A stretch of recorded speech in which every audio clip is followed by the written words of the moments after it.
with each other when we introduce ourselves, then we tell stories. And it made me flash back to something I hadn't thought about for a long time. And that was the idea that back when I was very, very young, I spent a couple of summers with my grandparents, and I developed a really warm, close relationship with my grandfather. And I distinctly remember when he would tuck me in at night, I'd always ask him to tell me a story. And he'd talk about when he was a young boy, my age. He would talk about when he was growing up, and as a young man, he actually fought in one of the world wars. He talked about my dad when my dad was my age, and I loved those stories. And he probably got tired telling those stories, but I never got tired of listening to them. So what we're going to focus on today are some techniques, some concepts, just to emphasize how important storytelling is. And the anecdote that you shared, Dawn, emphasizes that as well. We all have stories. We all have stories within us. And I'm hoping today maybe you find some that you forgot about, or remember some stories that you haven't told in a long time. So I'm not one to dally.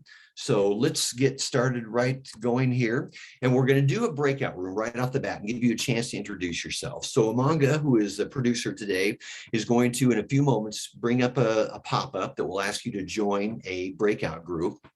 When you go to that breakout room, you're going to be there with about 4 or 5 additional people, and we're going to give you an opportunity to introduce yourself. But of course, we have to complicate things a little bit. So what we'd like you to do is find something within arm's reach that's more than 10 years old, and use that thing, that object, whatever it might be, to introduce yourself. Ideally, we shoot for about 60 seconds or less. We'll be in the breakout room for about 8 to 10 minutes, but use that object, something more than 10 years old, to introduce yourself. Now, just to Umaga, we're getting ready to go into the breakout room here.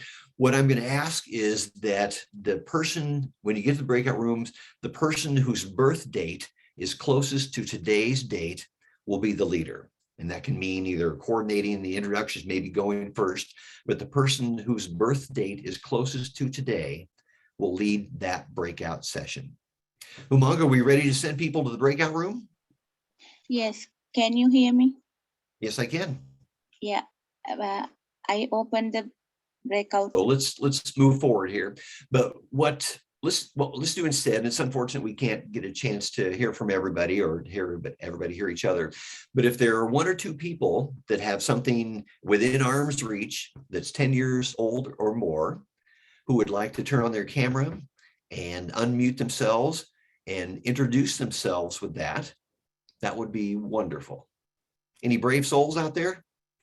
Hi, this is Cindy Middendorf. I'll Hey, introduce Cindy. myself. I hope you can see this. I know I have a background on. This is Hold on, actually, Cindy. Hold on just a second. We'll ask Jeff to stop sharing, and then we'll be able to see you better. And if everyone puts their screen on speaker mode, they should be able to see you when you start talking. Thanks, Cindy. okay, terrific. This is actually a children's baseball bat that was a free giveaway at Busch Stadium when I was a child. My dad was an avid Cardinals fan. I am still an avid Cardinals fan. And of course, we're having a lot of fun right now because our team is in the push to get to the postseason. But this is one of my prized possessions, not because it has value, but because it has the great memories of going to baseball games and celebrating and just enjoying that time with my dad. Very nice. Thank you, Cindy, you brave soul. Who else? Who else would like to introduce themselves?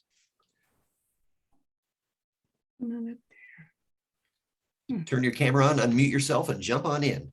I think we do have. Hi, I'm Linda. Alana. I'm sorry, is someone else speaking? Go ahead, Alana. Go ahead, Alana. Yes, I'm Alana, and I would like to show you all. This is an old how you would crush a pill in nursing. My name is Alana Phelps, and I used to be a nurse. And it's something that I really treasure that I found during my nursing, and I'm a retired nurse. Thank you. Very nice. What's the name of that object? Elena, do you know? It's a pill crusher.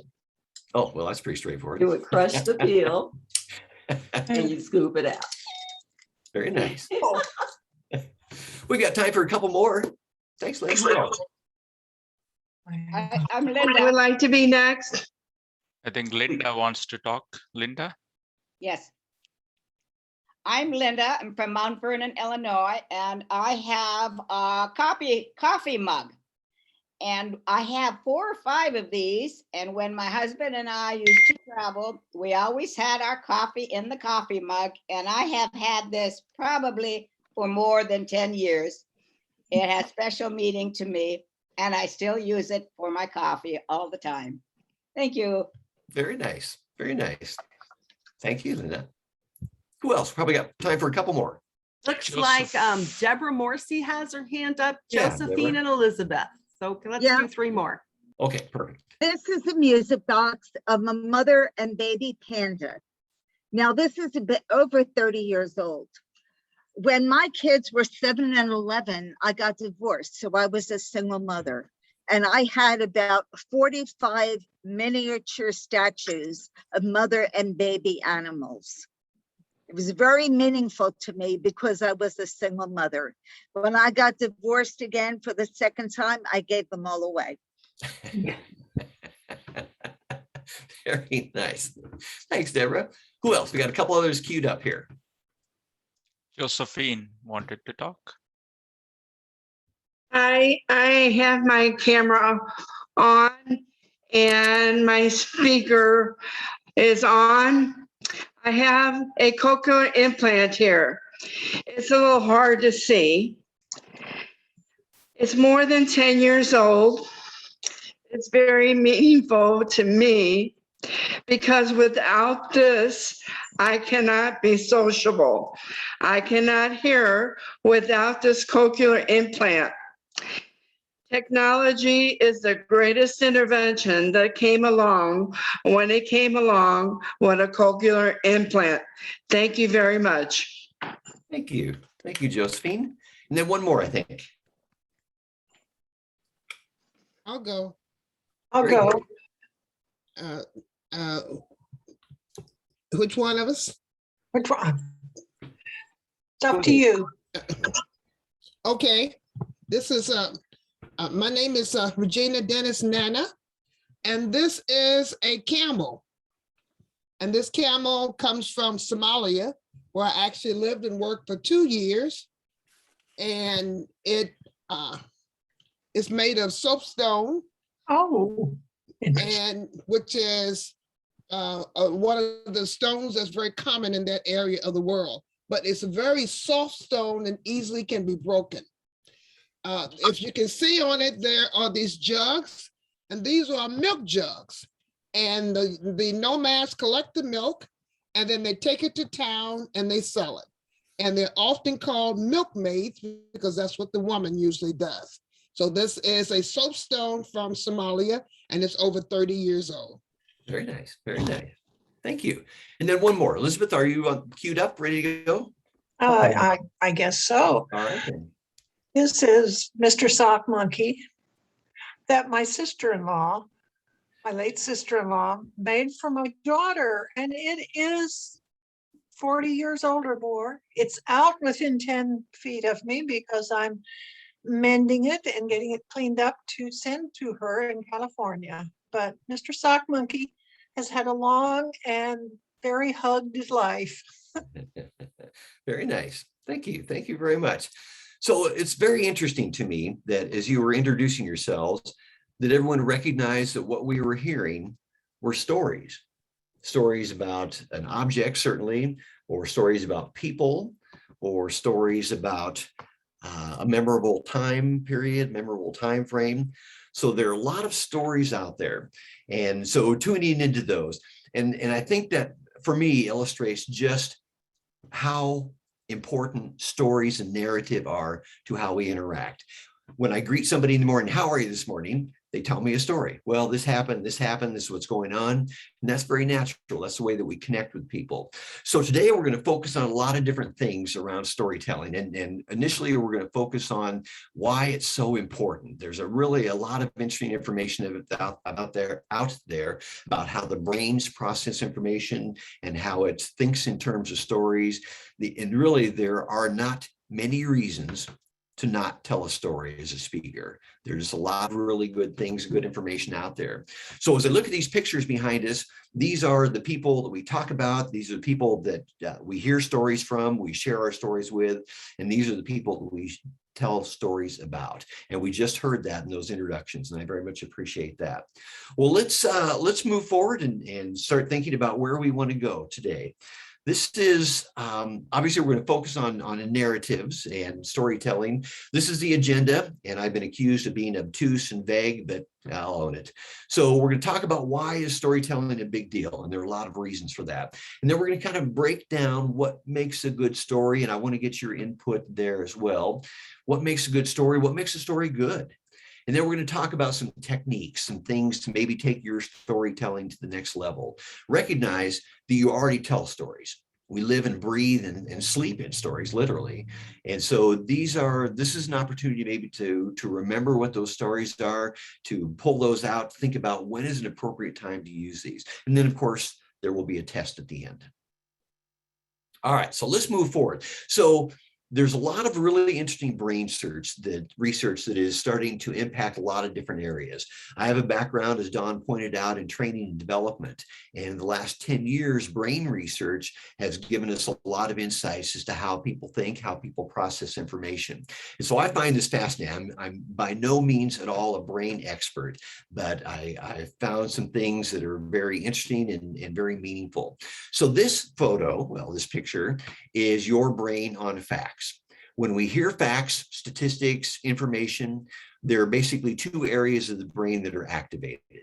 Now, when we start telling stories, there are 8 areas of the brain that are activated. And you can see the list down below there, including a couple areas that both deal with touch. So when we are telling stories with people, just a lot of really good things happen, and they interact, people interact. There's a lot of research that suggests we remember things better if we are told in a story format. There's been a lot of research around advertisements, and what they found is that people are much more tuned into advertisements that have some sort of narrative to it versus stories, advertisements rather that just give us facts. Think about the Progressive Insurance series with Flow, the omnipresent hyper energy Flow. And each advertisement, each commercial on television is 30 seconds typically of information about the Progressive products, but each 30-second commercial is a story. Them at the beach, interacting in their somebody's home, whatever it might be. And we're more likely to remember those. And actually, there's a lot of research that suggests that might be something powerful for people who do sales, rather than me listing all the advantages and benefits of a product or a service that I offer. Maybe if I talk about it in a story or as a story, I might actually connect with people a little bit better. But stories help the listener's brain and the storyteller's brain connect and actually sync up with each other. So again, just a lot of benefits. This is a screen grab of a 1944 animation. Does anybody know what this is? Anybody recognize this or have seen this before? You can raise your hand if you have. In 1944, a couple of researchers created a 90-second animation. Again, this is just a single screenshot from that. And what they do is they had test subjects view this animation. It was a circle, 2 triangles, and a box that, as you can see, opens and closes. And then after they viewed that, the test subjects were asked, well, what do they remember? What was going on there? And almost always, they created a story around that. And the story oftentimes was, well, the circle was chasing after the triangles. And it was just kind of random action on the screen. It wasn't really planned that way, but it emphasized, and we've seen this replicated years and years, many, many times, is that people tend to use stories, tend to use narrative to make sense of the world around us. So we have some random things happening, but we make it in a story format because it makes more sense that way. And even when we interact with people or see behaviors, we create a story around that. So if I see somebody do a bad driving maneuver, I may question their parentage or maybe their intelligence, but I create some sort of story, and we even do that with our own behavior. So it's fascinating to me how much we think and process information in stories. And if we think about it, there's just so many benefits. The fact that I can remember umpteen years later stories that my grandfather told me as he was tucking me in at night suggests that stories are very, very powerful.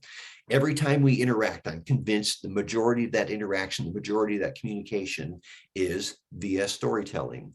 Because of how our brains work, anytime we hear a story, we engage the brain. And if there's some sort of tension in the story, it doesn't have to be anger or negative tension, but anytime there's some tension in the story, the brain is locked in. And basically, you have engaged your listener and they're hanging on your every word. We talked a moment ago about how when the storyteller is telling a story and the listener is hearing those, their brains literally sync up with each other. And bottom line, I think about this from a training development perspective. If I can help you remember the information that I'm sharing with you, that's a good thing. And if I can do that through narrative, that's a very, very good thing. So there's a lot of really good things happen when we tell stories. And the cool thing is that we do it anyway. This is not a skill that we have to practice or a skill that we need to tune into. We do that anyway. Now, as Don mentioned, if you have questions, drop them into the chat. In a few moments, we're going to go back and kind of check on those and see what your thoughts are and questions are. But it's from a foundational level, thinking about the science of the brain, thinking about how we interact with each other and with stories. I find it very, very interesting and perhaps very revealing about how we process information. All right, so let's break this down a little bit. This is, as you can see, a three-step process, 3 acts of a story. Now, we think about for the Toastmasters in the group, every story should have an introduction and a body and a conclusion, and that's pretty standard. But this would actually be how the story itself, whether it's the entire speech is a story or whether you're embedding stories in a speech, this would be how a story would build up. And so those of you with theater background know about the acts, and typically certain things happen in each act, and that's not any different than what we see with stories. So Act 1 basically is where you're setting the table. What's going to happen? What's the background information? You talk about the people who were involved, you talk about the time frame, the physical setting, wherever it might be, you set the situation. And then you start the story. But it's important to have that background information. Everybody in the group and your listeners need to understand what's going on, need to have that basic information. And what I've seen problems that the new storytellers have, or people who are new to delivering speeches, is they don't give enough background. So it's always kind of a balancing act. How much information is necessary? But obviously we want to move forward with the story. So the end of Act 1 is actually when the story begins. And then that takes us into Act 2, which is the middle. Now, typically, you can insert your own profanity here, engaging stories have an oh no moment. What captures, and we talked a little bit about when the brain hears tension, it locks into it, it pays more attention. So if there's an oh no moment where the story could go maybe 1 or 2 or a number of different ways, you've got your audience, you've got your listener at that point, because they're engaged and they say, well, what's going to happen? And then what happened? And so anytime you have a good story, it typically has some sort of oh no moment, where the story could go a couple different directions and you've got your audience and you've got to resolve it. And you do that in Act 3.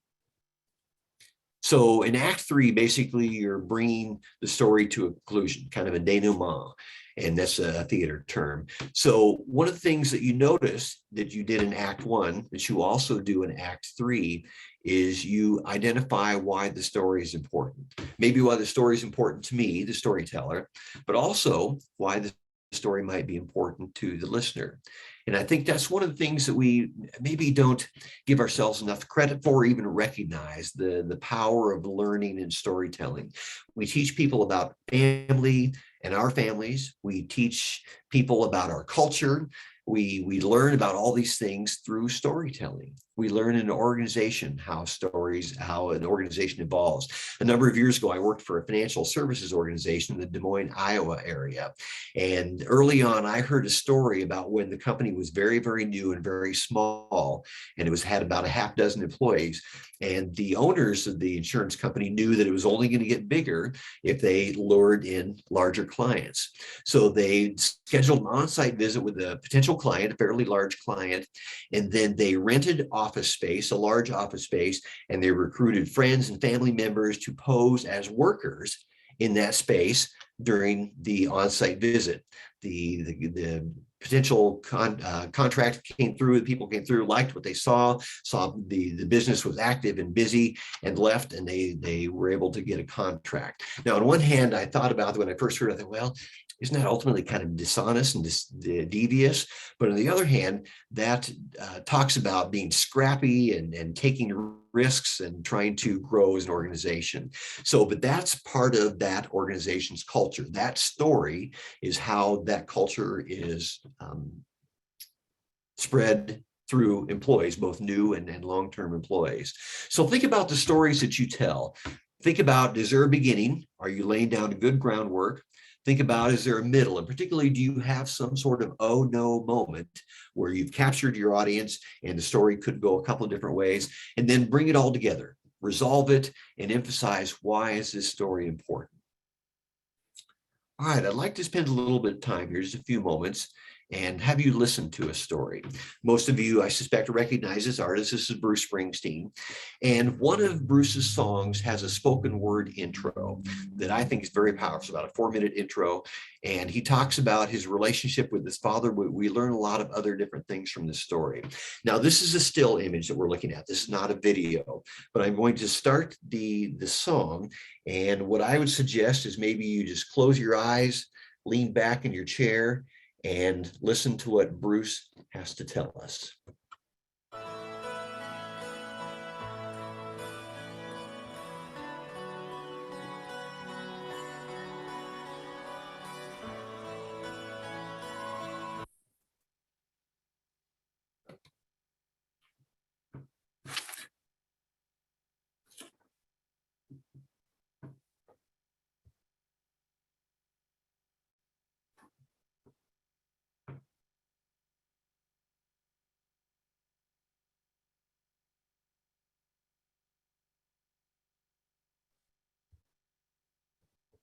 Jeff, I think your song paused. Oh, did okay. How you doing out there tonight? That's good. That's good. This is when I was growing up, me and my dad used to go at it all the time over almost anything. But I used to have really long hair, way down past my shoulders. I was 17 or 18. Oh man, he used to hate it. And we got to where we'd fight so much that I'd spend a lot of time out of the house. And in the summertime, it wasn't so bad because it was warm and your friends were out. But in the winter, I remember standing downtown and it would get so cold. And when the wind would blow, I had this phone booth that I used to stand in. And I used to call my girl like for hours at a time, just talking to her all night long.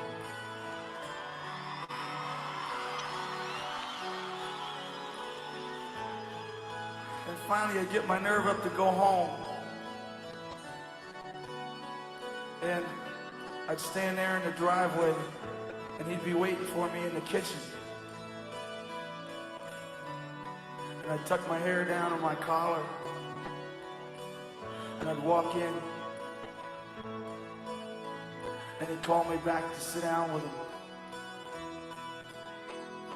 And the first thing he'd always ask me was, what did I think I was doing with myself? And the worst part about it was I could never explain it to him. I remember I got in a motorcycle accident once, and I was laid up in bed, and he had a barber come in and cut my hair.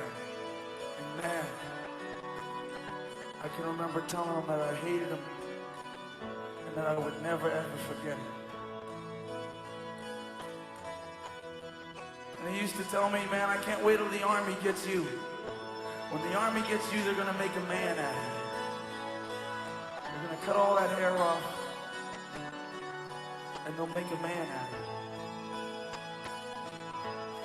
And this was in, I guess, '68, and there was a lot of guys from the neighborhood going to Vietnam. I remember the drummer in my first band coming over my house with his Marine uniform on, saying that he was going and that he didn't know where it was. And a lot of guys went, and a lot of guys didn't come back. And a lot that came back weren't the same anymore. And I remember the day I got my draft notice. I hid it from my folks. And 3 days before my physical, me and my friends went out and we stayed up all night. And we got on the bus to go that morning, man, we were all so scared. And I went and I failed. I came home, nothing to applaud about. But I remember coming home after I'd been gone for 3 days and walking in the kitchen, and my mother and father were sitting there. My dad said, "Where you been?" I said, "I went to take my physical." He says, "What happened?" I said, "They didn't take me." And he said, "That's good."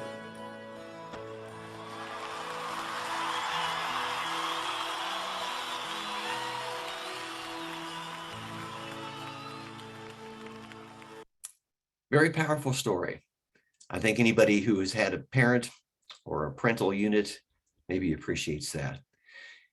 I'd be interested to hear what your thoughts are about that. What made that story good? What makes a good story? He used some of the techniques we talked about, but I'd like to open it up and see what your thoughts. What resonated with you with Bruce Springsteen's story? Feel free to jump in. Well, I could feel 1968 all over again. I lived through it, and he really brought the emotions in. Yeah. And the haunting music added to it. Yeah. What emotions did that kind of trigger for you? Well, grief and uncertainty. I appreciate that. Thank you. Go ahead, Joseph. Yes. What struck me is, just he lived through this. And so that gives a greater authenticity to his story. And the authenticity draws you in because, it rings true. Yeah. So he certainly lived through that time. He was talking about his own experiences. What does authenticity do for a speaker or a storyteller? Joseph, what are your thoughts there? Well, I think it lends itself to truth, and it resonates with people. When they hear a first person story that somebody has actually gone through, right? The truth behind it resonates, and people can relate to that. Yeah. And I think you kind of hinted at this. I think it gives the speaker, the storyteller, credibility.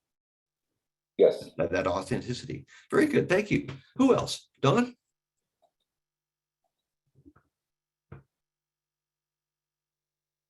You're on mute still, Don, it looks like. What resonated with you in Bruce's story?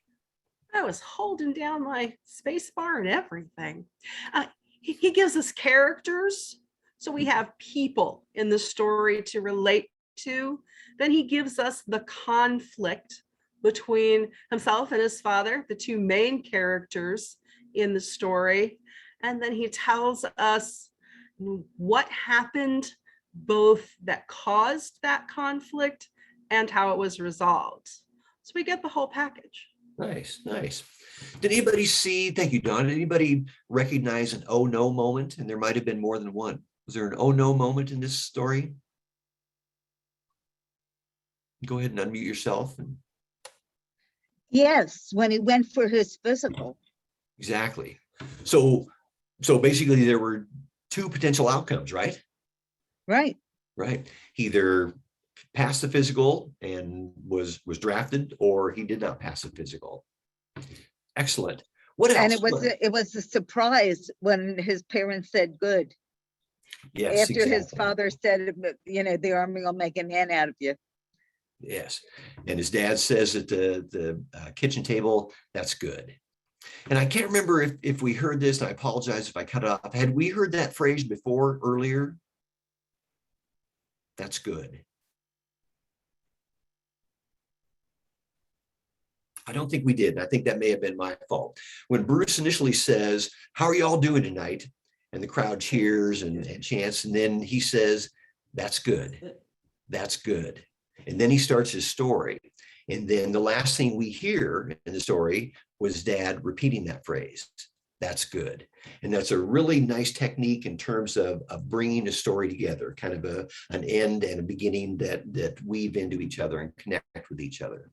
What else? A couple other thoughts. What else resonated with this? What else you like about Bruce's storytelling technique? I had a thought. This is Alana. Yeah, There Alana. were two aha moments. Okay. One was when he had the bicycle accident and his father cut his hair. Okay. Okay. And then the second was the physical. Right. The results of the physical. Very good. Very good. So actually, if we really dug into this and listened to it a whole bunch more times, I bet we could find some more junctures in that story where there was some tension. Basically, we talked about the idea of tension in that story. Very nice. Thank you, Lana. You're welcome. Other maybe one or two quick observations, things you liked about the story, things that stood out for you. Paul liked the pacing, he says in the chat, the slow pacing. Okay. Very nice.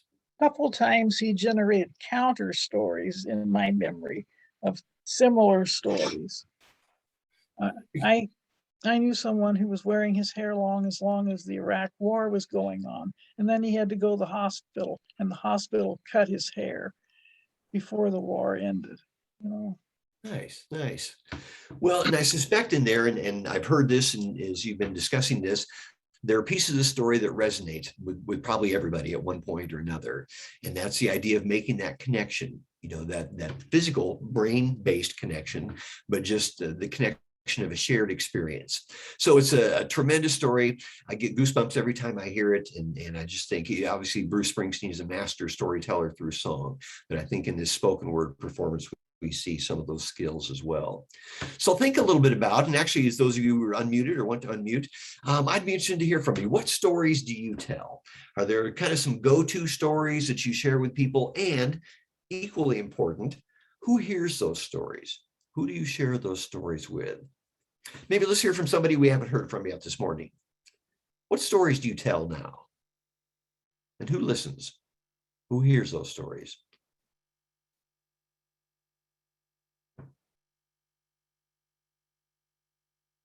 If you'd like to unmute yourself and share, that would be wonderful.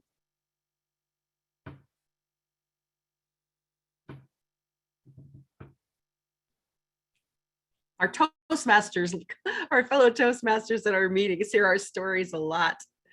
After a while, we know each other well. Well, that's, go ahead. Jeff, I tend to hearken back to stories of my childhood and things that I did as a child that you couldn't get away with nowadays. And so you tell your own children those stories, your grandchildren? No, I tell any interested Toastmaster that happens to be in the meeting with me. So yeah, so we think about who's appropriate to tell these stories. But I like that. So what does that do? What kind of reaction do you get when you tell those kinds of stories? I appreciate you sharing that.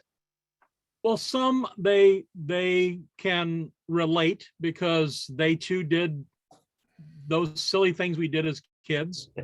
And others who are younger go, why would you ever do that? So they sort of look at it saying, well, of course you can't do those things now. That's not appropriate. You might break something, or you might hurt someone, or that's just not right behavior. Right. It's amazing we lived through our own childhood. I agree.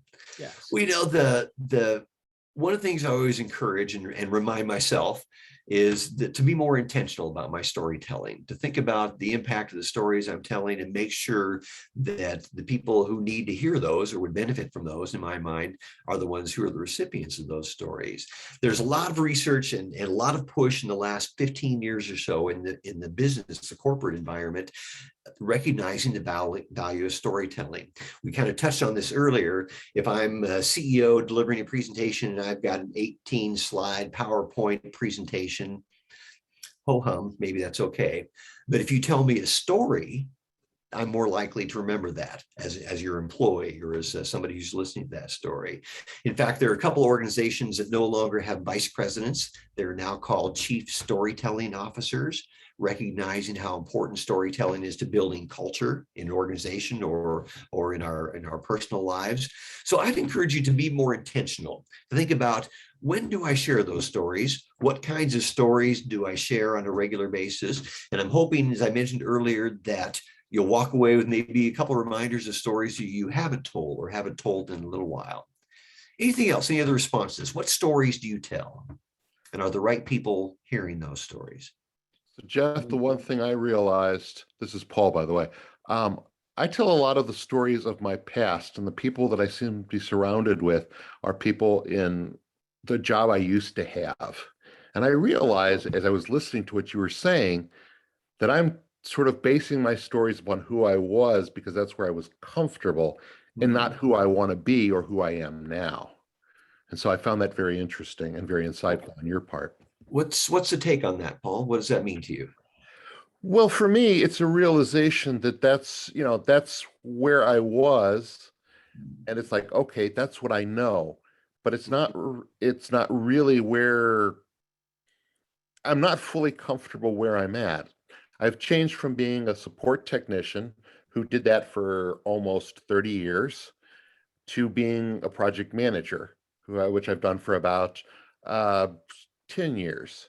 So you go from one job that you were very comfortable doing over and over and over and over and over again to a new job that has a lot of changes, a lot of risk, a lot of uncertainty.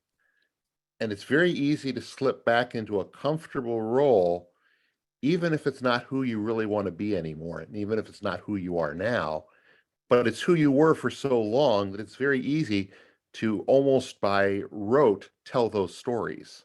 Yeah.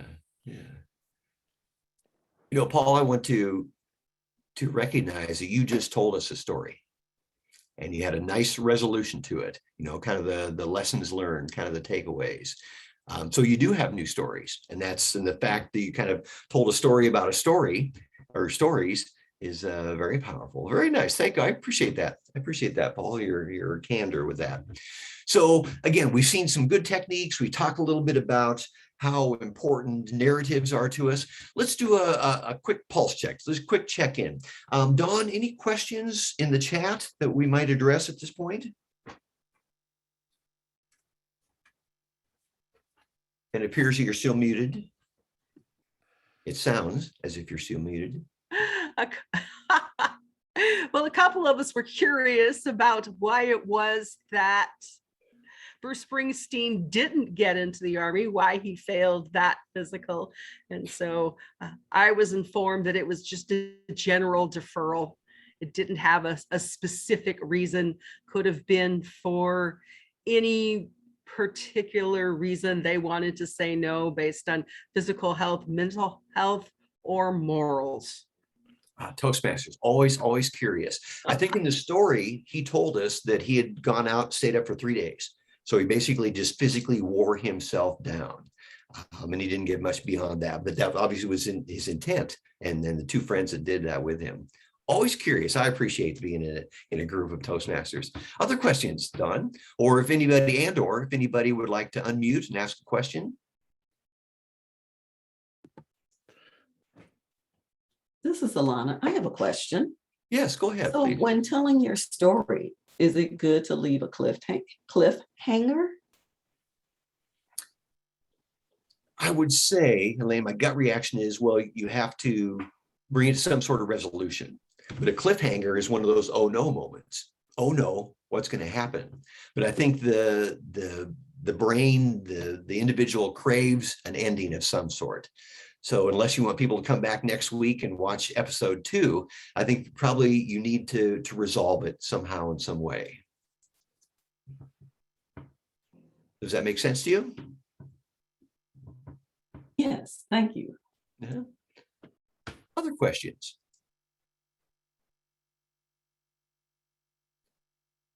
So we exhausted the questions in chat, Dawn? Yes, we Okay. have. All right. Well, hearing no objections, let's move forward. So now we're kind of shifting and we're going to talk about how to create an emergency story generator. The emergency cache generator, where'd that come from? Yes, there's our second session right there.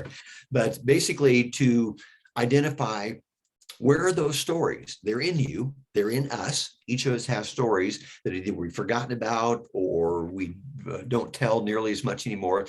So this emergency story generator is kind of a way to bring to the surface those stories and essentially kind of create a file or a cache of stories. So there are basically 3 steps. The first step is to identify your roles, the roles you fulfill in your life. I'm going to show you some story themes, some common story themes that we hear and see and read.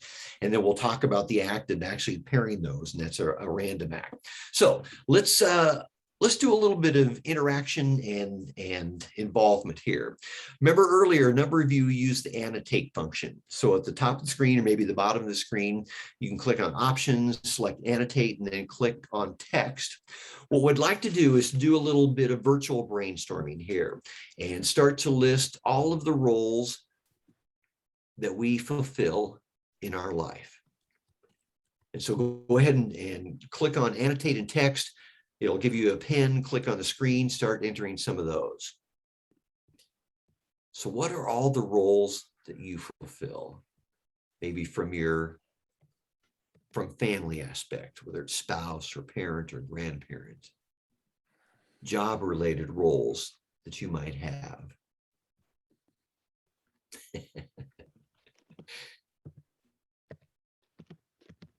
Roles around groups that you belong to. Many of the people in this call are Toastmasters. That is one of your roles. Very nice. Yeah, keep throwing those out there. Let's fill up this screen. We have a lot of roles. We assume and fulfill a lot of roles in our lives. And this, even though we may fill this screen, it's not going to be exhaustive. But if you have a piece of paper there, while we're doing this, and maybe you've already entered an item or two, jot down what are the roles that you fulfill. And I'm hoping that this screen, this whiteboard, as it were, will jog some of your memory. Oh, yeah, I guess I fulfill that role as well. That's one of my roles. Very nice. Keep them coming.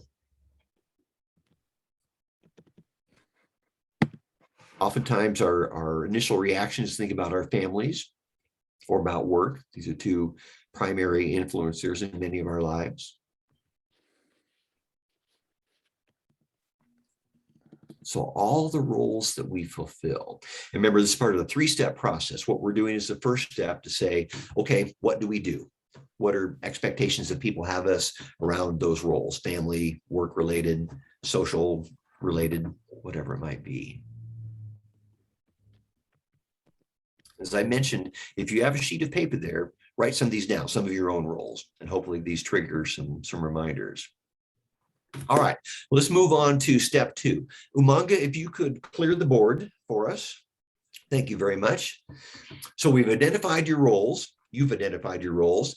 Now let's identify some story themes. This is not an exhaustive list by any means, but these are some common themes that we find in stories. If you were to go back and analyze the stories you tell, stories that you hear, you could probably plug them into at least one of these themes.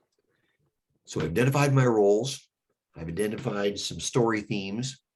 The third step then is to randomly pair a role with a theme. So if you've got a sheet of paper there handy, why don't you do that? And what this does, what this story generator does, is gets you to recognize the things that occur in your life that have some sort of thematic presence, and it can be easily made into a story, into a narrative. I'm going to guess that a lot of the stories you already tell have one of these themes in it and are somehow paired with a role that you provide. So Paul, a little bit earlier, you talked about a previous role and how a lot of the story themes, the stories that you tell revolve around that. It sounds to me, just in what you told us, you already have some new stories in your new role and even the transition from one to the other. So I'm sure I've mentioned at some point or another, we are full of stories. Our life is full of stories that we've absorbed, we've heard, we've learned, we've experienced. And so the challenge as a storyteller is to tap into those and find the ones that are most meaningful, the ones that people, our listeners, can benefit from, whether it's in a formal environment like a Toastmasters meeting or Toastmasters speech, or if we're sitting around the table with somebody or sitting in the living room or out in a park with somebody. Think about the stories that I tell and what are the messages that they send. Thoughts about the story generator, just very quickly. Was it easy? Was it helpful? Did it make you think about something that you hadn't thought about as a story? If anybody'd like to unmute and jump in. Just put in the chat that I'd like to have a copy of this slide. Okay. Because it's very good. Well, thank you. Trigger our brains. Yep, Don, we'll make sure that everybody gets a copy of the PowerPoint as a follow-up. Yes. Very good. Well, hopefully the wheels are turning. Hopefully you're thinking a little bit about the stories you tell and maybe the stories you need to tell more often or more frequently. All right, so I'm going to share some tips, some things I've learned along the way. I've been a speaker since I started speaking. My father was a communication professor and a debater, and I learned everything I know from him. And I've been a Toastmaster since I was 6 years old, and that's a true fact, ladies and gentlemen. And so these are some things I've learned from my own experience, but also as an educator myself. So some techniques to keep in mind: be organized. And you see there, the number one rule, we talked about every speech, and the good Toastmasters know this, have an introduction, a body, and conclusion. Another way of saying that is tell us what you're going to tell us, and tell us what you told us. So every speech needs to be organized, but it also needs to be focused. And so eliminate those unnecessary details. So the example I have here is if I'm telling a story, and maybe if I say, what my friend Dan did this, or you tell a story about my friend Dan, if I say instead, Dan's my brother-in-law, then that creates a little different expectation for that story, and maybe actually becomes a distraction. If the story has nothing to do with your familial relationship with Dan, then maybe it's better to pare that down, eliminate that unnecessary detail about being a brother-in-law, and just say, my friend Dan. So ultimately, any information you include and keep in a story has to be important. And if it's not, sometimes you have to take it out. Now, when you tell a story, and I do this all the time, sitting around a table or maybe sitting over a beer or a cocktail, I take little tangents because I know they'll get a laugh and people will get find them funny. But if I've got 3 to 5 minutes to deliver a story, or even less, I can't do those. I can't do those tangential detours. I've got to stay focused, and I have to think about what's most important. And then maybe the number 2 rule of speaking is when you're done, sit down. A great rule of thumb is keep them wanting more. So if you tell a great story and sit down and people say, oh, that was great, tell us another one. And then what happened? That means you did your job well. For those of you who are fans of Shakespeare, Polonius and Hamlet says, brevity is the soul of wit. And officially, that's the only quotation I have ever remembered. So keep it brief, keep it focused, and then end the story. Now, these are some also good techniques that we all use, but again, for storytelling, because we have to keep it so focused and keep it so tight, the use of language and nonverbals become very, very critical. So the mind, the brain engages around the senses. So if I use language, I saw something, I smelt this, it made me feel fear. Those things light up the brain, those 8 areas in the brain that respond to narratives and stories. So use those language of senses. Remember the acronym LOTS, LOTS. Language of the senses. One of the things that is a really nice technique is to actually use dialogue, to say the dialogue. Instead of saying, my Uncle Dan told me that he was going to do this, say, and then my Uncle Dan said, Jeff, you've got to do this differently. So dialogue makes those characters come alive. Think back to Bruce Springsteen's story. We heard his father talk through Bruce's voice, obviously, but introducing dialogue makes the characters real and makes the story immediate to us as well. And then there's some other really nice techniques that speakers use, the idea of repetition and rhythm. So of the people, by the people, for the people. And actually both of these are examples of what's known as the rule of 3. There's a certain rhythmic pleasantness to items in 3. Comedians are very, very aware of this, and they try to use that as well. So there's just kind of a nice pattern. Alliteration is also a nice technique as well. So the words that we choose when we tell stories are very, very important. And it's also very important then that they are precise and they get the ideas across as efficiently as possible. And then nonverbals. When I'm talking about nonverbals, I'm talking about body language, but sometimes we are fairly narrow in our perception of what body language is.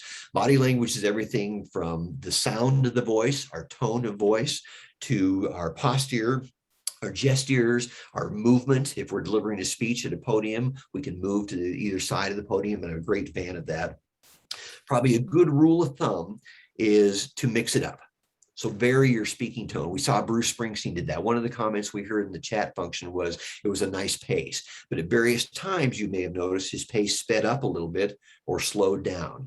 And both those things can set a tone or an emotion and bring us into the moment. And then even thinking about, even if you're sitting down, thinking about your posture. When people are engaged, we tend to lean forward. So if you as a speaker, the storyteller is leaning forward, people will typically mirror that. The gestures that you use, the facial expressions, and a lot of times we are not conscious of our nonverbals. But as a storyteller, as a speaker, we need to be very conscious of those. Nonverbals, whether it's tone of voice, posture, gestures, facial expression, those things make the story come alive and engage the listener. And then finally, practice. You know, you've been telling these stories maybe for years and years and years, but in a more formal setting, you want to make sure that it's tight and that it's focused.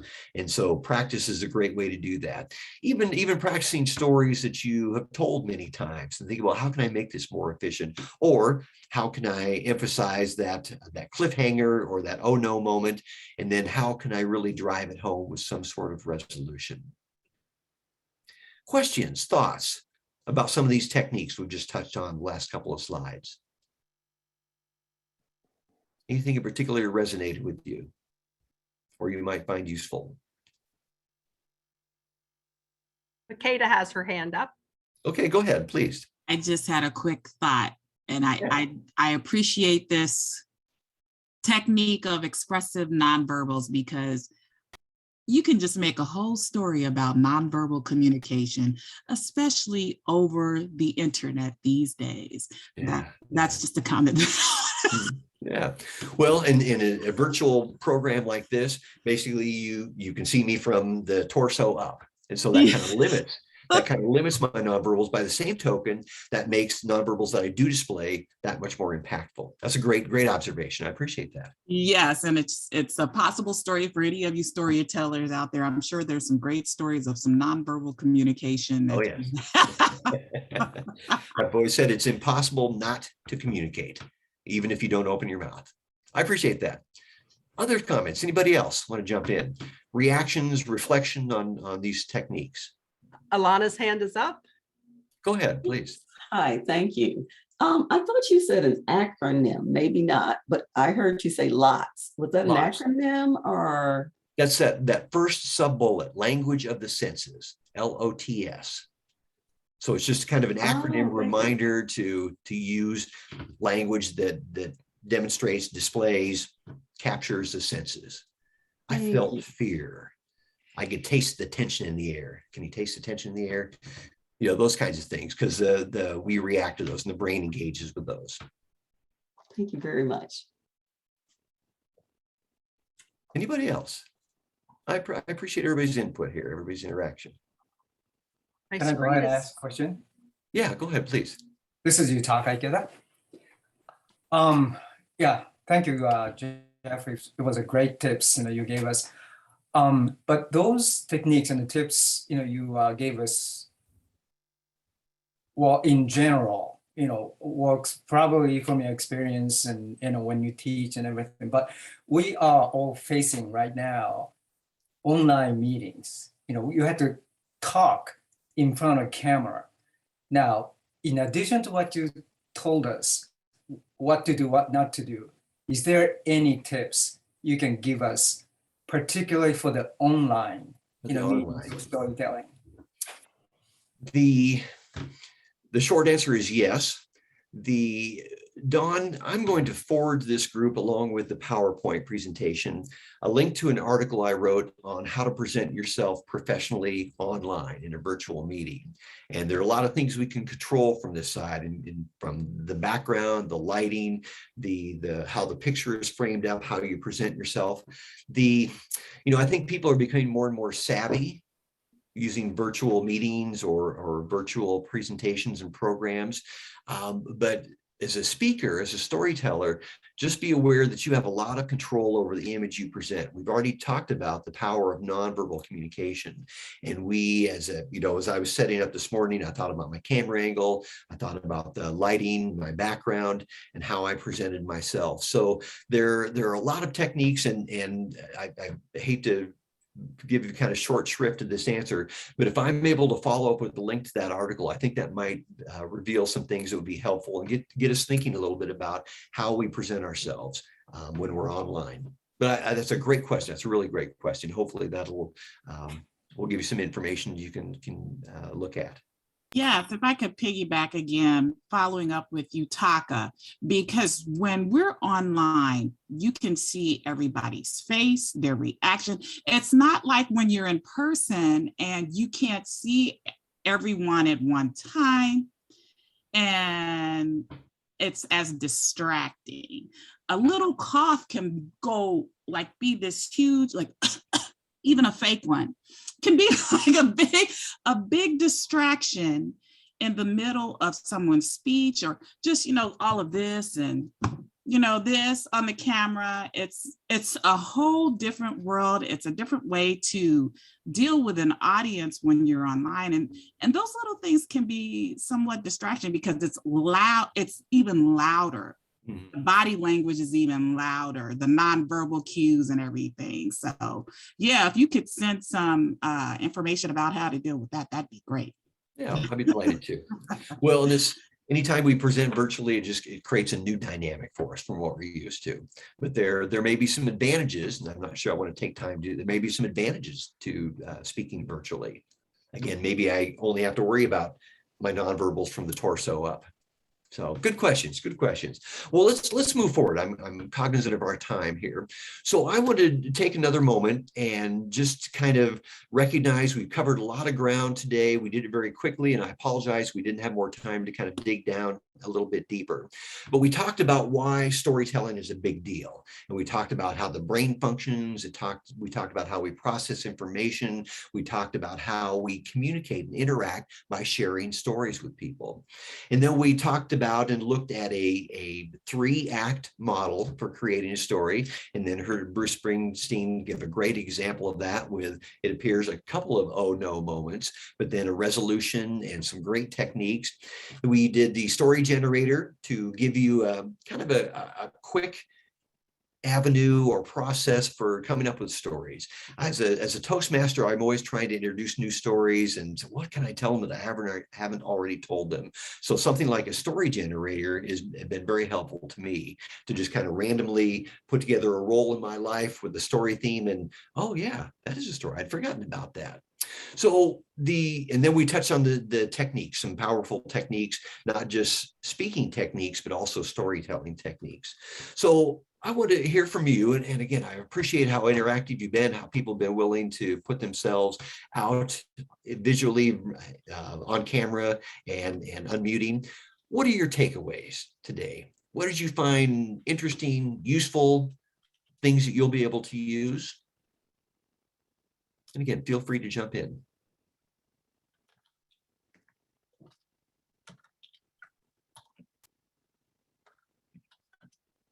I definitely like the 3-act story situation.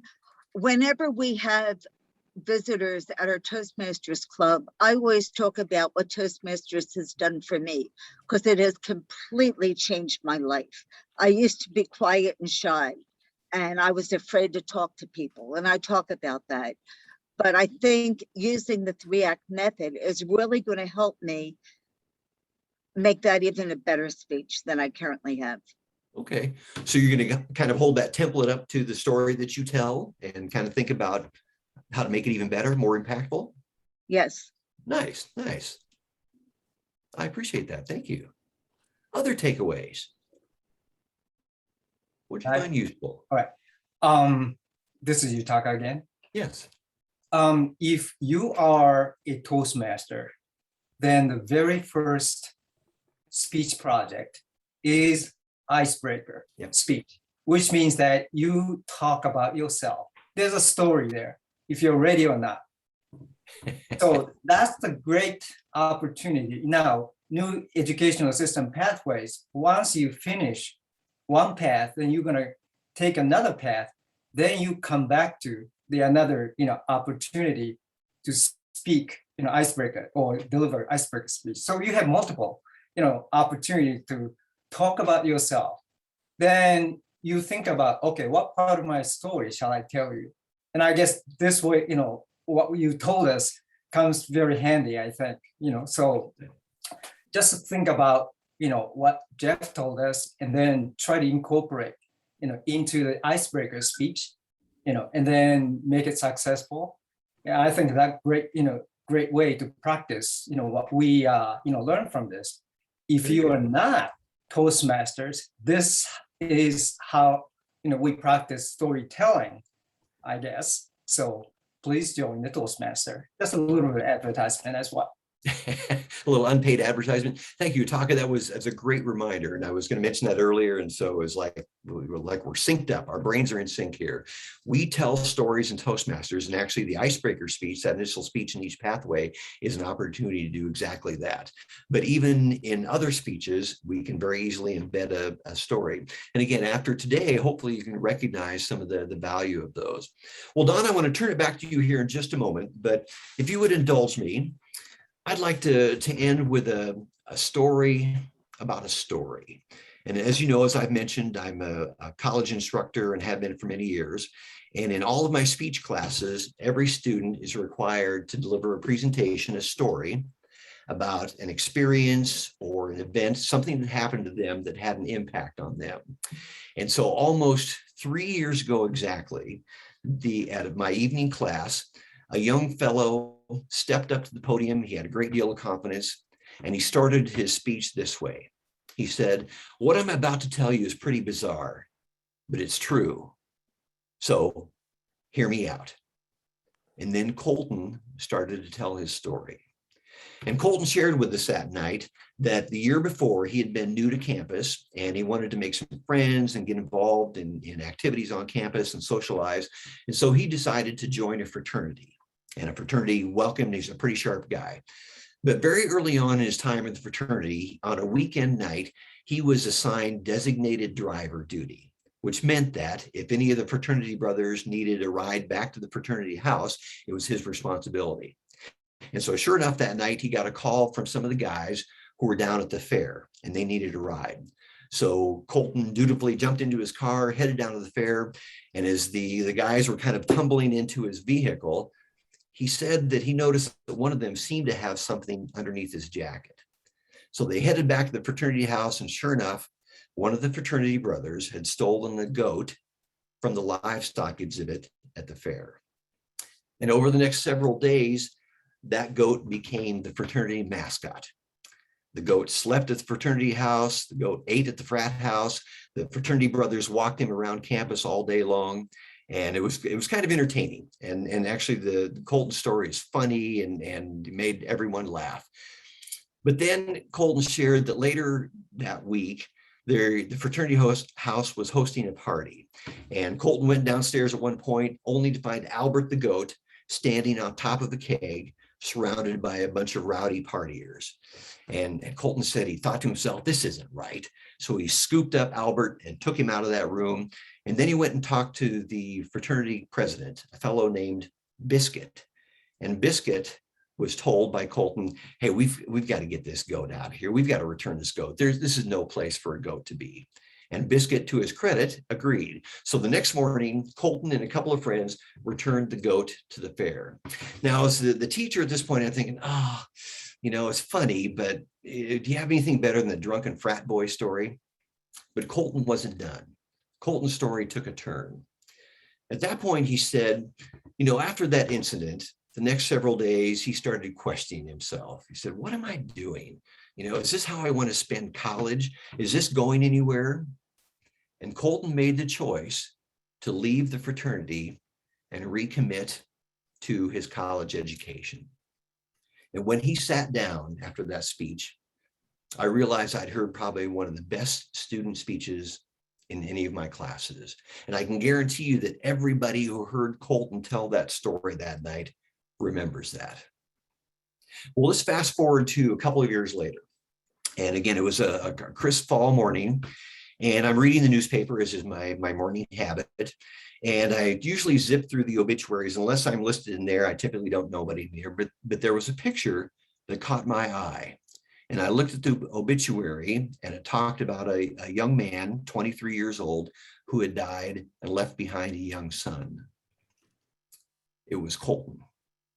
Colton was in that obituary. And I remember I set the newspaper aside and immediately flashed back to that night in class when he told that story. And it made me think that and remember and realize that ultimately all the stories we tell are inevitably and inextricably about ourselves. They reveal who we are.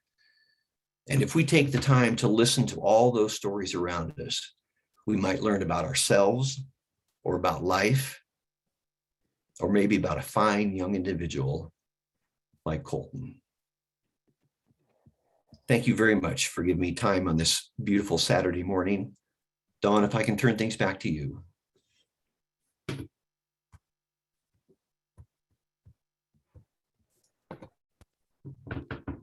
Thank you, Jeff. Woohoo. Also want to say thank you to our producer this morning, Dr. Umunga de Silva, for helping us out behind the scenes. I appreciate your time this morning. As I mentioned, we are starting a storytelling Toastmasters Club. I've heard from some folks who are interested in that. If you are, just send me a direct message and I'll make sure the information gets to you so you can learn and practice more about this magical connecting power of storytelling. If you have questions about that, if you have questions about Toastmasters in general, feel free to stay with us a little bit longer. But otherwise, this concludes our program, and we're so happy you joined us.